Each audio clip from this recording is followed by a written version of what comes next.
खबर शामिल करते हैं चिश्तिया से, जहां मोहम्मद रेहान हनीफ की रिपोर्ट के मुताबिक दुनिया भर की तरह चिश्तिया में हेपेटाइटिस का दिन मनाया गया। इस दिन को मनाने का मकसद हेपेटाइटिस जैसे तेजी से बढ़ते हुए मर्ज के बारे में लोगों को आगाही फराहम करना है।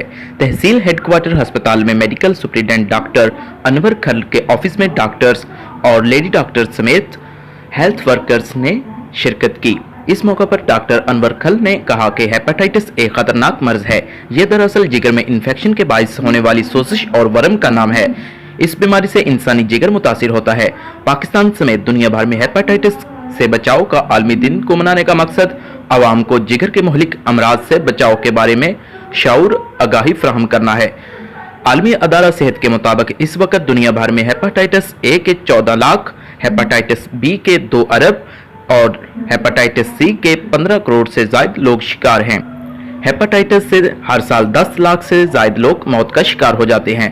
पाकिस्तान में 1 करोड़ से ज्यादा अफराद इस मर्ज में मुब्तला हैं। हेपेटाइटिस के फैलने की बड़ी वजूहात में गैर मियारी इंतकाल खून, आलूदा सरिंज और आलात जराही शामिल हैं।